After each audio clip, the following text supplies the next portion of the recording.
Vólvulo y malrotaciones intestinales. Bachiller Selva Longaray.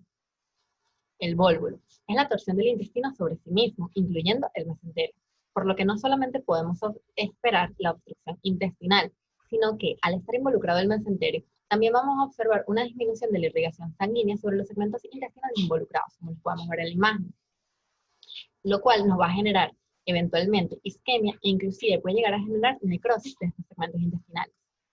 Para hablar de las malrotaciones intestinales que pueden llevar a cabo al vólvulo, es necesario explicar brevemente la embriología. Tenemos el intestino primitivo, el cual es esta estructura tubular que se muestra en la imagen, que está compuesta por tejido endodérmico y se encuentra centrada en el embrión. A partir de ella, se va a originar todo el tubo digestivo y sus anexos. Específicamente, tenemos al intestino primitivo medio, del cual se va a originar los segmentos distales del duodeno hasta incluso los 2/3 proximales del colon transverso. Y como vemos en la imagen, además se abre en su porción ventral hacia el saco vitelino. Entonces, ¿qué es lo que ocurre con este intestino primitivo medio?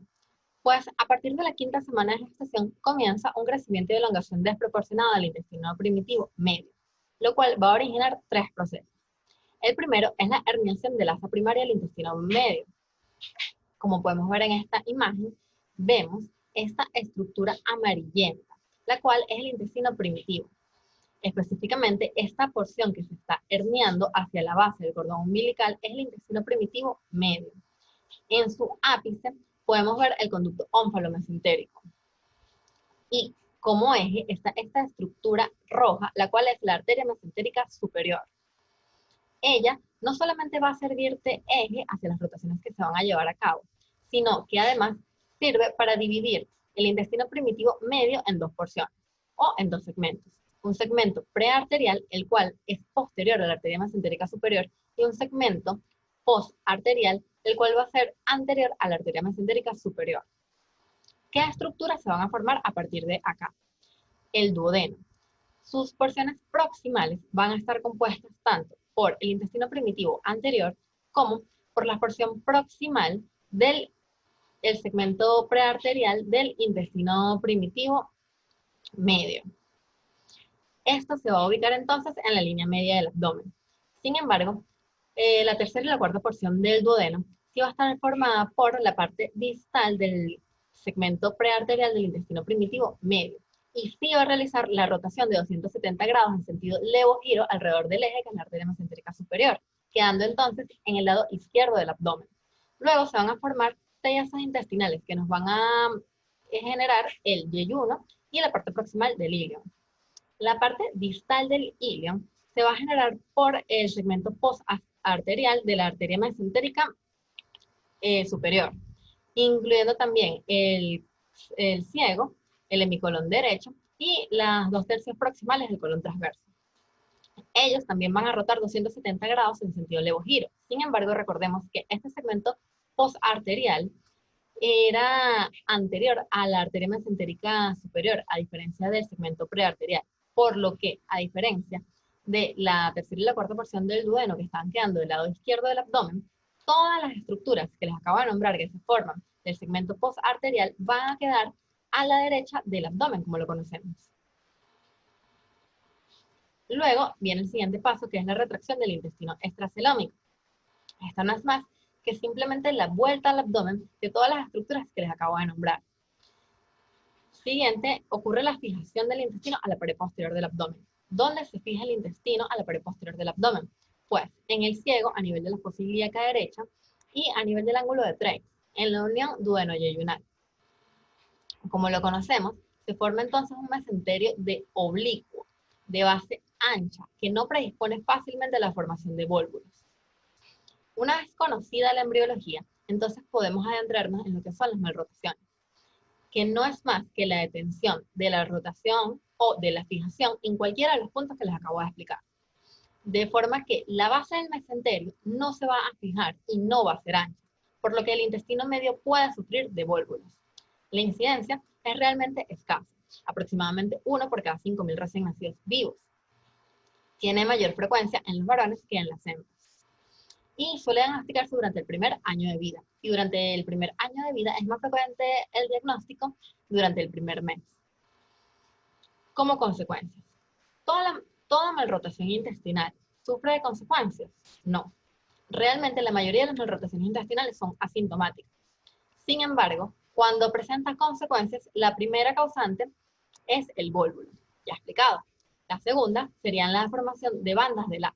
Las bandas de LAT son bandas peritoneales aberrantes. Debido a que el intestino se rotó de forma anómala y quedó en una posición diferente a la que debió haber quedado, pues el colon se va a fijar en distintos sitios también. Y estas bandas peritoneales pueden ocluir de forma extrínseca al duodeno. Además de eso, está asociada a la presencia de atresia duodenales o incluso también estenosis. La clasificación. Acá tenemos estas dos en rojo. La ausencia de la rotación intestinal y la rotación incompleta. Ambas son las más frecuentes.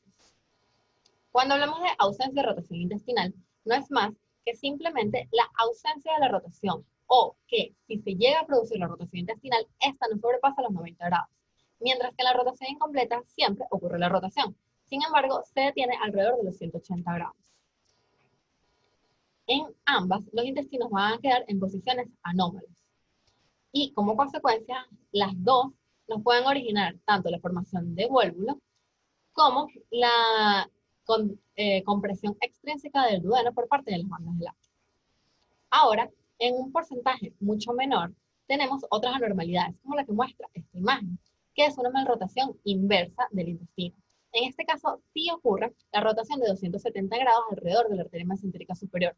Sin embargo, no lo hace en sentido levogiro. Al contrario, lo hace en sentido dextrogiro, por lo que puede condicionar principalmente a vólvulos del colon transverso.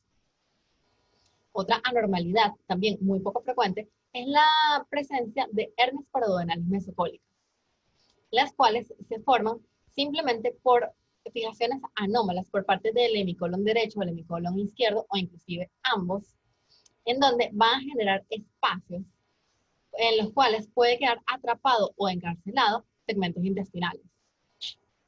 Ahora, cualquiera de las malrotaciones intestinales pueden estar asociadas a un palocele, gastroquisis y hernia diafragmática congénita, como ya se explicó con anterioridad. ¿Qué manifestaciones clínicas podemos conseguir? Recordemos que les estaba comentando que en las malrotaciones intestinales, cuando hay presencia de vólvulo, no solamente va a estar la obstrucción intestinal, sino que también va a haber una oclusión vascular. Y son precisamente estos dos factores los que nos van a originar las manifestaciones clínicas. En el caso de que haya una obstrucción intestinal, lo más común es que la causa sea el vólvulo. Sin embargo, como también les he explicado, también puede estar causada por las bandas LAT o por la estenosis o incluso la atresia. Entonces, ¿qué manifestaciones clínicas vamos a observar en caso de que haya una obstrucción intestinal? Vómitos biliares persistentes, que pueden generar incluso que el recién nacido o el lactante se deshidraten. Ahora, en menor porcentaje o en menor medida, también podemos observar la distensión abdominal. ¿Por qué ocurre en menor medida? Esto es debido a que la mayor parte de las obstrucciones intestinales son causadas por el vólvulo, el cual genera una obstrucción intestinal parcial, no total. Entonces, el aire puede discurrir a través de esta obstrucción intestinal, por lo cual es poco frecuente que realmente haya una distensión abdominal. Sin embargo, puede ocurrir cuando la compresión es causada por las bandas de LAT o por la estenosis o la atresia. Ahora, cuando hay una oclusión vascular, también se puede generar como manifestación clínica la hematoquesia o incluso la sangre oculta en heces. Todo esto ocurre generalmente en los pacientes menores de 1 año, que recordemos que son los más frecuentes en los que se realiza el diagnóstico. Ahora, en los pacientes mayores de 1 año, la clínica es realmente imprecisa a nivel gastrointestinal. Está caracterizada por dolor abdominal crónico, donde también podemos encontrar pancreatitis crónica y síndrome celíaco. ¿Qué imágenes vamos a solicitar en el caso de que estemos sospechando de una malrotación intestinal? La rayos X simple de abdomen, la rayos X contrastada de abdomen, la resonancia magnética y la tomografía computerizada. Como sabemos, la resonancia magnética y la tomografía computerizada son estudios mucho más especializados que quizás ameritan un mayor compromiso por parte del paciente. En esto vamos a observar una anomalía en la relación entre la arteria mesentérica superior y la vena mesentérica superior, los cuales de encontrarlo es un signo patognomónico de malrotación intestinal. Pero si no se encuentra, realmente no descarta el diagnóstico. Ahora, en cuanto a la rayos X simple de abdomen, podemos observar una rayos X sin anormalidad. O podemos observar, como lo vemos en la imagen, una rayos X en donde la cavidad gástrica se encuentra distendida y hay ausencia o disminución de aire distal. O incluso podemos observar una rayos X con los signos típicos de obstrucción intestinal, como son las asas dilatadas y los niveles hidroaéreos. Luego tenemos la rayos X contrastada de abdomen, que es un estudio un poco más especializado, en donde vamos a observar esta imagen en pico de ave o sacacorcho. ¿Qué tratamiento vamos a realizar? Esto va a depender de si el paciente está asintomático o si está sintomático. Si el paciente está asintomático, generalmente este es un hallazgo accidental y en cuyo caso el procedimiento quirúrgico o la resolución quirúrgica debe ser pronta, más no apremiante. Ahora, si el paciente está sintomático, debemos ingresar al paciente, se le deja en dieta absoluta, se le realiza la hidratación, de haber un desequilibrio hidroelectrolítico se debe corregir, se coloca una sonda nasogástrica para descompresión gástrica y luego se prepara para la mesa operatoria mediante el procedimiento de LAP, el cual en este caso sí debe ser un procedimiento de urgencia, que consiste en realizar una incisión supraumbilical transversa, más extendida hacia el lado derecho, y luego realizar una distorsión manual, como podemos observar en la imagen del vólvulo. Luego vamos a proceder a la resección de las bandas de LAT, que pueden o no estar causando ya esa compresión duodenal extrínseca. Y por último vamos a realizar la apendicectomía. ¿Por qué se realiza la apendicectomía? Debido a que si el paciente llega a sufrir de apendicitis, el hecho de que el apéndice esté en un sitio anómalo puede dificultar el diagnóstico. Ahora, ¿cuál es el pronóstico?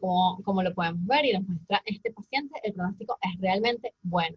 Tiene una mortalidad muy escasa del 3 al 9%. La esperanza de vida y la calidad de vida van a ser iguales a las de una persona que no sufre de malrotación intestinal. Y las complicaciones son muy escasas. Y la posibilidad de reincidir en vólvulo también. Ahora vamos con la estenosis hipertrófica del píloro. Estenosis hipertrófica del píloro. Bachiller Selva Longaray. La estenosis hipertrófica del píloro es una patología caracterizada por un trastorno del vaciamiento gástrico, como podemos observar en esta imagen. La misma es debida a la hipertrofia e hiperplasia de las células que se encuentran en la capa muscular, circular y longitudinal del píloro, de forma tal que el paciente va a ingerir alimentos. Sin embargo, estos no van a lograr atravesar desde la cámara gástrica hasta el duodeno. Y que específicamente los síntomas no suelen comenzar al nacimiento. Al contrario, parece que la hipertrofia es de carácter progresivo, hasta llegar a un punto tal, aproximadamente entre la segunda y la quinta semana de vida, que impide el paso de los alimentos por la estenosis que causan. De esta forma, la estenosis hipertrófica del píloro afecta principalmente a los recién nacidos y lactantes pequeños, genera una obstrucción gástrica que produce una dilatación, hipertrofia e hiperperistalsis compensatoria del estómago, como vamos a observar más adelante en la exploración física. La incidencia de la estenosis hipertrófica del píloro es más frecuente que la patología anterior, siendo de 3 por cada 1000 recién nacidos vivos. De igual forma, es más frecuente en el sexo masculino que en el sexo femenino, y en la raza caucásica que en la raza asiática o incluso la afroamericana. De igual manera, se encuentra relacionada con pacientes que tienen el grupo sanguíneo tipo O en su mayoría. Sin embargo, esto no está bien dilucidado, al igual que la etiología, para la cual no está bien definida y por lo cual existen varias teorías. Una de ellas habla entre un desequilibrio entre el peristaltismo gástrico y el relajamiento del píloro, en donde se va a producir una contracción gástrica. Sin embargo, al llegar al píloro se va a conseguir con que este va a estar cerrado como un puño. Por lo tal, va a generar la hipertrofia, que puede o no estar causada por un desequilibrio en las terminales nerviosas en las capas musculares del mismo. En cuanto a otra de las teorías, nos habla de que en estos pacientes suelen conseguirse niveles más elevados de gastrina, lo que probablemente pueda estar causando contracciones insistentes y persistentes en el píloro. Dentro de los factores de riesgo, también se ha estudiado el uso de macrólidos durante el embarazo y las primeras 6 semanas de lactancia materna. Específicamente la eritromicina y la acitromicina. Parece ser que tienen cierto efecto prosinérgico y, aunque no está bien dilucidado, podría ser la causa. Las manifestaciones clínicas. El diagnóstico se realiza entre un 60 y un 75% de los casos mediante la anamnesis completa y un examen físico minucioso. Es por eso que debemos conocer las manifestaciones clínicas para poder diagnosticar la enfermedad. Se va a tratar de un paciente sano, que ha tenido una adecuada ganancia de peso y talla. Sin embargo, aproximadamente para la segunda a quinta semana de vida, hay algunos pacientes que es antes, hay otros pacientes que es después, ya vamos a ver eso, va a comenzar con los síntomas, caracterizados por vómito no bilioso, escaso y poco frecuente, postprandial. Sin embargo, cada vez se va a ir haciendo más frecuente hasta que finalmente llega a instaurarse siempre entre 30 y 60 minutos después de cada comida. Va a ser de tipo proyectil.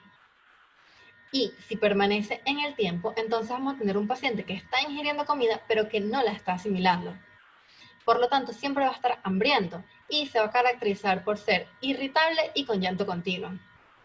Como les digo, el paciente en un principio va a estar permanentemente hambriento, por lo tanto, la succión va a ser vigorosa. Sin embargo, si la patología permanece en el tiempo, va a llegar un momento en donde el paciente se va a encontrar en estado de deshidratación e incluso puede presentar desequilibrio hidroelectrolítico como alcalosis metabólica hipoclorémica. Además, si la patología continúa en el tiempo, va a generar lesiones de la mucosa gástrica, que la vamos a poder observar como hematemesis. Además, también podemos observar el síndrome de Mallory-Weiss y la ictericia, la cual tiene resolución espontánea una vez resuelta la enfermedad.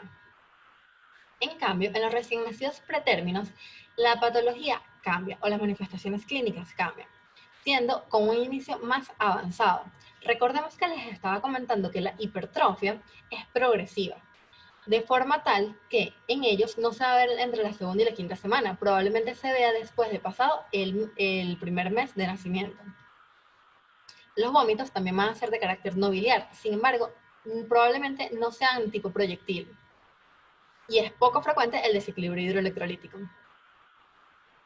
Al examen físico, vamos a conseguir signos universales ¿de qué? De deshidratación. Un paciente que probablemente tenga alteración del estado de conciencia, fontanela deprimida, ojos hundidos, mucosas secas, taquicardia, taquipneico, por compensación, e incluso el signo de pliegue positivo. Además, si la patología ha estado durante un tiempo prolongado, probablemente también tenga signos universales de desnutrición y una pérdida de peso que va a ser tanto por la deshidratación como por la desnutrición.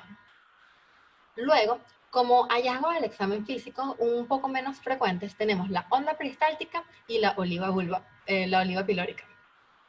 En cuanto a la onda peristáltica, generalmente se encuentra posterior a que el bebé ha ingerido alimentos. Se debe colocar al mismo en una habitación caliente en decúbito supino y se va a observar en el hemiabdomen superior y va a ir de izquierda a derecha como se ven en las imágenes. Sin embargo, para palpar la oliva pilórica, si el recién nacido o el lactante menor ya ha ingerido alimentos, se le debe colocar una sonda nasogástrica. ¿Por qué? Porque en el momento de la palpación nosotros podríamos causar una broncoaspiración.